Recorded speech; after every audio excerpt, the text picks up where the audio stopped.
والله والله والله والله والله والله. السلام عليكم ورحمة الله وبركاته. الحمد لله على كل حال. எல்லா புகழும் புகழ்ச்சியும் அல்லாஹு ஜல்ல ஷானஹு தஆலா ஒருவனுக்கு உரித்தாகட்டுமாக, ஆமீன். தினம் ஒரு மசாயில் என்கிற அடிப்படையில் இன்றைய நாள்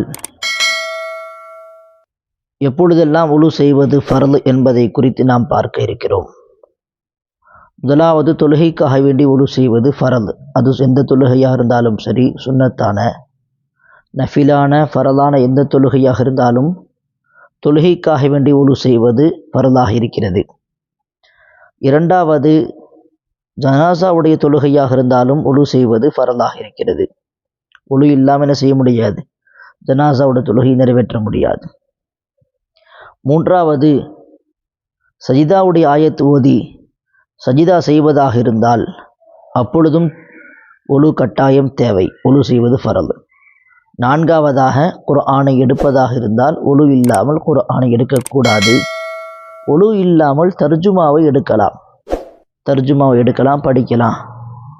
உலு இல்லாமல் குர்ஆனுடைய ஆயத்து மேலே கை வைக்கக்கூடாது. குர்ஆனுடைய ஆயத்தை தொடுவதாக இருந்தால் கட்டாயம் உலு தேவை. ஒரு சில பேர் என்ன செய்கிறாங்கன்னா, உலு தேவையில்லை அப்படின்னு புரிஞ்சு வச்சுருக்கிறாங்க, தவறாக விளங்கி வச்சுருக்கிறாங்க.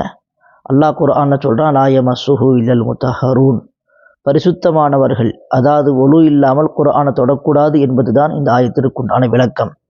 எனவே குர்ஆனை தொடுவதாக இருந்தால் கட்டாயம் உலு தேவை. ஒரு சவுத்தில் எழுதப்பட்டிருக்குது ஆயத்து, ஸ்க்ரீன் எழுதப்பட்டிருக்குது, அழகாக இருக்குதுன்னு தொட்டு பார்க்கலான்னு தொட்டு பார்க்கக்கூடாது, உலு இல்லாமல் தொடக்கூடாது. ஹஜ் உம்ராக்கு போகிறாங்க, குர்ஆனுடைய ஆயத்துகள் இன்னல்லதி ஃபரத அலைகள் குர்ஆன லராது கைலா மஆத் என்று எழுதப்பட்டிருக்கும் சவுத்தில்.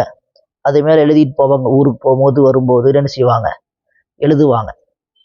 அப்படி அந்த ஆயத்து மேலே எழுதுவதாக இருந்தால் அப்பொழுதும் ஒழு கட்டாயம் தேவை. எனவே மார்க்க சட்டங்களை விளங்கி அதன் பிரகாரம் அமல் செய்யக்கூடிய நல்ல நசீபை அல்லாஹு தஆலா நம் அனைவருக்கும் தருவானாக. அது எப்பொழுது ஒழு செய்வது வாஜிப் என்று சொன்னால், ஒரே ஒரு தடவை தான் ஒழு செய்வது வாஜிபு. கஅபத்துல்லாஹ்வை தவாஃப் செய்கிற போது ஒழு செய்வது வாஜிப். அல்லாஹு ஜல்ல ஷானஹு தஆலா மார்க்க சட்டங்களை விளங்கி அதன் பிரகாரம் அமல் செய்யக்கூடிய நல்ல நசீபை அல்லாஹு தஆலா நம் அனைவருக்கும் தருவானாக. ஆமீன். வ ஆகிரு தாவானா அல்ஹம்துலில்லாஹி ரப்பில் ஆலமீன்.